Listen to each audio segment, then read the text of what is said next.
o assassino da Eleci, Rejane Faleiro, tô dizendo corretamente o nome dela? Creio que sim, né? Pelo que eu tô lendo aqui na nossa reportagem. Ele foi condenado não por feminicídio, mas por lesão corporal seguida de morte. Ou seja, como se não houvesse dolo, ou seja, não houve a intenção de matar. E aí o júri, em Garibaldi, o condenou a uma pena que poderia chegar a 40 anos, né, se fosse por feminicídio, mas de coisa assim de 9 anos, um pouco mais do que isso. Ele pode progredir para o semiaberto antes de 2 anos. 2 anos. A pena, né? O feminicídio teve as penas aumentadas, a gente cobra isso aqui, muito diante da pressão da sociedade, que dizia, olha, a violência contra a mulher é inaceitável. E aí acontece esse episódio e a gente, diante do... Foi um estrangulamento. Isso, né? Estrangulamento no banheiro, ele arromba o banheiro, entra, a Eleci tá lá dentro e ele estrangula ela morre. Aí ele tenta se entregar e tal, enfim, bom, o resultado foi esse. O júri entendeu que não houve intenção de matar, e sim uma agressão seguida de morte, que faz a pena ser bem menor. A Larissa, que é filha dessa mulher, mais uma mulher vítima de violência aqui no Rio Grande do Sul e que perde a vida. A Larissa perde a mãe e tem uma irmãzinha ainda. Larissa, eu sei que é difícil, que é uma dor falar sobre esse assunto, mas a gente precisa entender o que aconteceu também para... em caso de sensibilização para que isso seja modificado.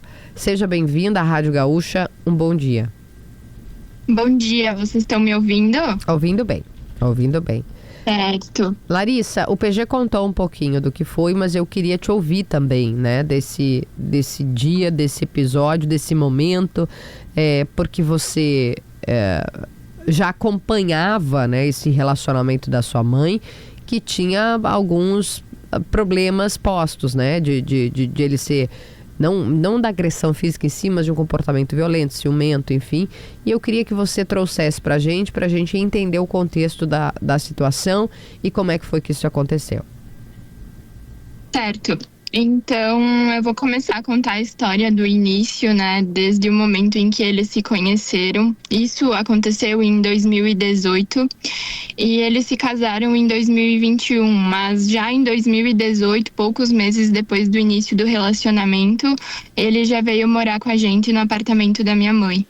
E desde o início ele sempre foi uma pessoa muito calada, muito fechado, grosseiro. Um exemplo básico disso é que os meus avós, eles têm sítio no interior daqui de Garibaldi. E ele chegava lá, não cumprimentava, não dava um bom dia, pegava as coisas sem pedir, ovos, madeira que meu avô tinha pra fazer fogo no inverno, tudo sem pedir, sabe? Extremamente grosseiro e não era muito de falar, né? E isso era uma coisa que vinha incomodando a minha mãe há bastante tempo. E ela sempre ia alertando ele que se ele não mudasse, que se ele não melhorasse, eles não iam mais dar certo. E assim eles foram seguindo no relacionamento. Mas agora, mais pro final, eles já estavam basicamente tendo uma relação de sócios na criação da minha irmã. Sim, já estavam separados, aspas, né? Eu digo, já não tinha mais uma relação boa, mas continuavam morando na mesma casa ou tendo um relacionamento apenas aparente. Exato, exatamente. E isso era uma coisa que vinha incomodando muito a minha mãe, porque a minha mãe sempre foi aquela pessoa alegre, determinada, respeitosa, né? Principalmente quando chegava nos locais, um bom dia, uma boa tarde. E isso era algo que vinha incomodando ela há bastante tempo. E também o fato dele não procurar ela como mulher, né? Tinha problemas da relação em si. Exatamente. E eu e a minha mãe, a gente sempre teve uma relação muito boa e eu sempre soube de tudo, né? E ela, às vezes, vinha me pedir a minha opinião e tudo mais. E eu falava que, independente do que ela escolhesse, eu ia estar junto dela, né? E daí, na segunda-feira, do dia 28 de julho, ela, durante o dia, pediu a separação para ele. Não sei exatamente em qual momento, mas sei que no dia 28 de julho ela pediu a separação. Eu trabalho até às 5 e pouco da tarde. Eu cheguei em casa pelas 5:30 E encontrei a minha mãe ali, toda nervosa, preocupada, né? E nessa mesma noite ela foi trabalhar, ela trabalhava à noite, mais ou menos por 6h30, 7 horas da noite ela foi trabalhar. E chegando no trabalho, ela me encaminhou uma mensagem, ela me mandou um print de um aluguel, me pedindo se eu poderia ajudar ela a pagar, porque ela já tinha conversado com o assassino, né? E eles já tinham entrado em acordo que eles iam se separar, eles só não tinham decidido ainda quem ia sair da casa, se iria ser ela ou se iria ser ele. Mas, como visto, se ela me encaminhou o print de um aluguel, era porque ela tinha a ideia de sair de casa, né? Sim, ela sairia. Exato. Daí, ele também trabalhava à noite e eu cuidava da minha irmã. E assim foi feito. Nessa noite, eu fiquei com a minha irmã. De manhã cedo, lá por volta das 5h30, 6 horas, a gente levantava, eu e ela, eu arrumava ela e levava ela para a escola e vinha diretamente trabalhar. E a minha mãe, ela chegou por volta das 7h10, 7h15 da manhã. E ele chegava pelas 7h30. E aí, geralmente, os dois iam dormir. Só que naquele dia, a minha mãe, ela quis ficar acordada. E ela ficou na cozinha. E ele foi dormir. Aí, passou um tempo, mais ou menos 1 hora. Isso não são só palavras minhas, são palavras que ele mesmo falou no dia do depoimento, no dia do júri. E passou mais ou menos 1 hora. E ele veio atrás da minha mãe. A minha mãe estava na cozinha, mexendo no celular, e ele questionou ela por que ela não tinha ido dormir ainda. E aí ela falou porque ela não queria dormir, ela não estava cansada e mais tarde ela iria. Daí passou mais um tempo, ele tinha voltado a dormir. Quando ele foi procurar minha mãe estava no meu quarto com a porta trancada. Aí ele bateu na porta, falou pra minha mãe abrir a porta, minha mãe abriu. Nisso ele viu que ela estava com o celular na mão. Ele tirou o celular da mão dela e saiu e foi pro quarto deles. Nisso a minha mãe foi atrás. E aí eles começaram a entrar em luta corporal dentro do quarto. E eu acredito que com a intenção de se refugiar, porque provavelmente ela já estava muito debilitada, né, com essa agressão, ela correu pro banheiro. E daí ali, ele bateu na porta e ela já falou pra ele assim, pega o cara e foge.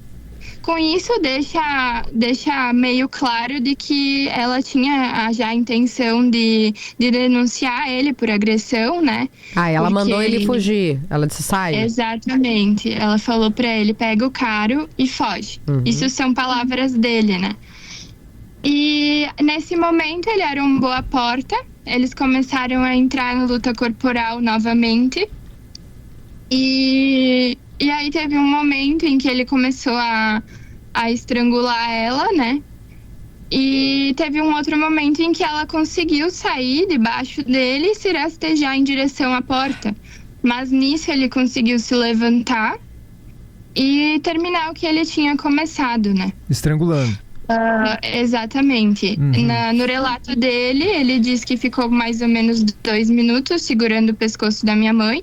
Mas se tu vai pesquisar em livros de medicina e tudo mais, para te falecer uma pessoa por esganadura, tu precisa de 3 a 5 minutos. Então ele teve bastante tempo para parar e ele mesmo assim continuou.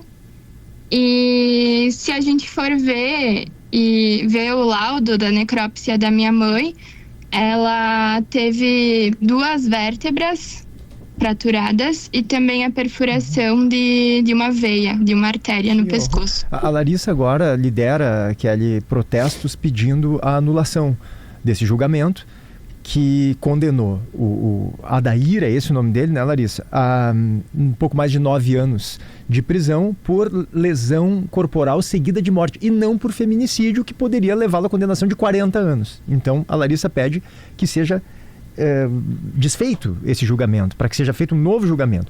Larissa, eu queria entender como é que tu recebe isso, né? Por que tu entende que tem que se desfazer? Como é que tu recebe essa condenação dele por lesão seguida de morte, não por feminicídio? Como é que vocês interpretam, avaliam o resultado desse júri? É que assim, houve uma contradição jurídica da parte dos jurados. eles votaram que era para ter sido aplicada a pena por feminicídio, mas na pergunta abaixo, onde pedia se houve dolo ou se não houve dolo, eles colocaram que não houve dolo. Ou seja, eles caracterizaram o feminicídio, que é um crime doloso, sem mas intenção. afastaram o dolo, né? Colocaram como se fosse ser um feminicídio culposo. E aí o juiz Então, entende que é lesão seguida de morte, é isso? Exatamente, a partir do momento em que um crime deixa de ser doloso e passa a ser culposo, quem decide a pena é o juiz. Mas quando é um crime doloso, é o júri popular, né? E aí essas pessoas do júri caracterizaram como feminicídio, sim, mas afastaram o dolo. Então houve uma contradição, né? Que a gente já está recorrendo, o Ministério Público já está recorrendo, e a gente recebeu isso com muita indignação, porque basicamente deixam as portas abertas para que novos casos como esse aconteçam, né? E é muito difícil entender essa coisa do dolo, porque a gente repete o que a gente falou um pouquinho antes, Larissa, que é como é que alguém que usa esse tipo de força para matar outra pessoa estaria agindo sem intenção. Não bate, né, PG, né, Gabriel? Gabriel, diga, vai lá. Não é isso. Quando uma pessoa bebe e mata alguém no trânsito, ela assumiu, né, o risco de matar. Não quer dizer que ela quis matar. Eu acho que isso deveria valer para um estrangulamento também. Porque quem é que estrangula alguém sem a intenção de matar? Fica 3 minutos estrangulando uma pessoa e matei sem querer. Isso é uma loucura. Esse é o ponto central, acho que o Gabriel está tocando. Tem formas de agressão em que a letalidade ela é muito evidente, né? Tu não pode afastar o risco de matar uma pessoa quando está estrangulando uma pessoa. É diferente de um impacto, tá? Tem uma briga, dá um tapa, empurra, horrível, inadmissível, enfim, mas tu pode pensar que existiu ali algum tipo de impulso humano que não deveria se justificar, mas aqui não. Isso. Aqui a pessoa vai pra cima de uma mulher e estrangula a mulher. Ué? Vários minutos. É uma agressão que por si só ela já carrega a letalidade, né? A possibilidade de matar, ela tá implícita nesse tipo de agressão. Então é muito difícil, de fato, de compreender o que o Gabriel tá dizendo, né? Como é que aí não tem dolo? Mas como? Mas como que não tem dolo? Então é difícil mesmo. E acho que é um recado para a sociedade muito danoso, muito prejudicado, né, Kelly? Sobre... quase que uma leniência, né? Se isso não é feminicídio, se esse tipo de agressão então pode ser relativizada como tentativa e feminicídio de fato, né? Matar uma mulher, se há relativização aqui, o que é necessário para que não haja dúvida de que um homem quis matar uma mulher? Estrangulamento. E a gente está falando de um júri, né? É um substrato da sociedade. Não é o poder judiciário em quem a gente todo dia aqui está questionando, né? Nesse caso a gente está falando do substrato da sociedade, que entendeu que não foi um feminicídio. É realmente muito grave. Ele arrombou, vou repetir, ele arrombou, isso dito por ele, tá? Dito por ele. Ele arrombou a porta do banheiro e estrangulou a mulher, sufocou até que ela morresse. Sem querer. Não dá, né, gente? Entende? A defesa tem o direito de sustentar a tese que quiser. Isso é do jogo democrático do Estado. Toda e qualquer pessoa tem direito à defesa. Okay. Não é isso que a gente está dizendo. O que a sociedade tem que discutir aqui é que tem algumas teses que, quando são aceitas, elas viram licença retórica para chamar de acidente o que é violência extrema. Violência extrema. Estrangular uma mulher até a morte. Não pode ser visto como acidente. Diga, Gabriel. Não queria perguntar para a Larissa. Ela mencionou que ele era um homem grosseiro, né? Um homem bruto. Já havia algum caso de agressão, Larissa? Claro que não dessa monta, né? Mas ele já tinha feito alguma coisa nessa linha antes? Agressão física, a minha mãe, ela não teve. Mas ela teve muita agressão psicológica e moral. E eu gosto de frisar bastante isso, porque se a gente não levasse em conta a agressão psicológica e nem moral, a minha mãe não ia estar dentro de um cemitério, né? Claro. Então, a agressão psicológica e moral também são pontos muito importantes que devem ser levados em conta, né? O feminicídio... Senão nada disso teria acontecido. Não é só o ato final, né? Ele começa bem antes da morte da mulher. Exatamente. E Larissa, exatamente. a gente imagina e já vimos, né, toda a tua mobilização e dos familiares e dos amigos, com cartaz, com as camisetas. O que mais vocês pretendem fazer para sensibilizar? E o que vocês pedem? Esse é um espaço, né, da rádio que é muito ouvido. O que vocês querem, o que vocês pedem? Então, a gente está usando de todas as medidas cabíveis, né, para que haja a anulação desse júri, né, porque é revoltante, é indignante, e a gente fez o protesto, né, então ontem uma manifestação pacífica com autorização das secretarias e também da Brigada Militar. Foi basicamente um grito sem ódio, né? A gente caminhou, a gente falou a respeito do que se tratava a nossa caminhada e assim ela seguiu. E a gente quer seguir, né? Divulgando, falando a respeito disso. Inclusive, não faz muito tempo que eu comecei a falar abertamente sobre o caso da minha mãe nas redes sociais, porque era algo muito difícil para mim. Eu imagino, Mas a partir do momento em que eu percebi que basicamente as portas ficaram abertas para que novos casos como esse acontecessem, eu comecei a divulgar, né? Porque basicamente ficou esclarecido que qualquer homem pode pegar uma mulher pelo pescoço, estrangular ela até a morte e em menos de 2 anos está andando pelas ruas da cidade. Esse é o ponto, porque foi sem querer. Fazer a mesma coisa. Este é o ponto. Com outras pessoas. Nesse caso... Claro, são suposições, né? Mas nós, como mulheres, a gente tem que estar preparada. A gente já cresce preparada para se cuidar, se defender, né? Caso algo aconteça com a gente. Esse ponto, a gente está se encaminhando para o final, mas esse ponto que a Larissa falou e o PG já tinha sublinhado em se configurando o que está estabelecido de lesão corporal seguido de morte, a pena de 9 anos, com tudo que a lei prevê, em 2 anos, estou falando superficialmente, tá? Ele pode estar... andando na rua. Andando na rua, dizer liberado, progredir, tá? Então, olha o recado... Isso. Olha o recado que nós estamos dando à sociedade para um homem que admitiu ter estrangulado uma mulher dentro de casa com uma bebezinha, com mais a Larissa que está conversando com a gente. Aliás, como é que tá a tua irmã, Larissa? Eu queria perguntar isso primeiro. Larissa, qual é a tua idade? Larissa tem 22? Eu tenho 22 anos. 22. A tua mãe tinha 38, era uma mulher bem jovem, né, se não me engano. 38. Sim. E ela tem... a Larissa não é filha... Não desse homem. Desse homem aí criminoso, que matou a mãe dela. Mas ela tem uma irmãzinha que é filha dele e da mãe dela, que tem 4 aninhos. É isso, Larissa? E aí a pergunta é como é que ela tá? E pelo que eu tô entendendo, é tu que tá cuidando dela, né? Agora é como se tu fosse mãe agora dessa menina. Sim. Desde a primeira semana, né, eu já fui atrás na justiça para conseguir a guarda dela. Graças a Deus eu estou conseguindo, eu consegui a provisória, estou aguardando a definitiva, né?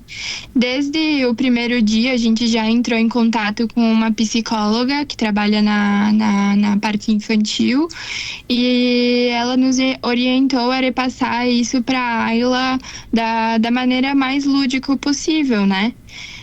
Falando realmente o que aconteceu, mas usando termos mais infantis, né? Então a Ayla, ela entende o que aconteceu, mas de uma maneira mais lúdica. Mas com certeza ela sofre muito, né, a falta da mãe. E querendo ou não, a do pai também, porque ela perdeu os 2, né? Claro. Mas ela sofre muito, ela pede muito da minha mãe, do pai um pouco menos, porque ela entende, né, o quão errado foi o que ele fez. Mas é muito difícil, porque às vezes... a gente não sabe o que fazer, a gente não sabe como lidar, porque não existe nada que possa trazer a minha mãe de volta, né? Então, em alguns momentos, a gente fica muito mal por não saber o que fazer, como lidar, né? Mas eu tenho bastante apoio da psicóloga da Ayla. Graças a Deus, a gente tem uma outra, né? Eu cuido dela, eu preciso dela, tanto quanto ela precisa de mim. Então, a gente vai se cuidando. E eu queria deixar reforçado que, basicamente, eu não tive tempo para viver o meu luto, né? Claro. Porque desde o primeiro instante eu já estava preocupada com a minha irmã e repassar isso para ela, né? Da maneira mais tranquila possível. Então, ela continua em acompanhamento psicológico semanalmente, igualmente a mim, né? Eu também continuo, né? Indo na psicóloga, na psiquiatra. A minha família ficou totalmente arrasada, né? Principalmente meus avós, porque a minha mãe ela era a primeira filha do casal, né? Ela era um pilar para nossa família. Então ela faz muita falta para nós, muita falta mesmo. E eu acho que isso tudo, essa mobilização que a gente está fazendo, é o mínimo que a gente pode fazer, né? Claro. E Sim. até tu tinha me questionado, né, antes, na pergunta anterior, a partir do momento em que eu comecei a divulgar isso nas minhas redes sociais, é incrível o tanto de relatos de mulheres que me mandaram que a partir ali do acontecido com a minha mãe, abriram os olhos e saíram de relacionamentos. Então é como se fosse uma mancha bonita que ficou do caso da minha mãe, né, para essas mulheres deixarem de estar passando por um relacionamento abusivo e abrirem os olhos, né? Larissa, então eu pretendo continuar divulgando, né, para que pelo menos cesse, né, isso do feminicídio. Nenhuma mulher merece ser morta simplesmente por impor os seus direitos, por impor os seus limites, né?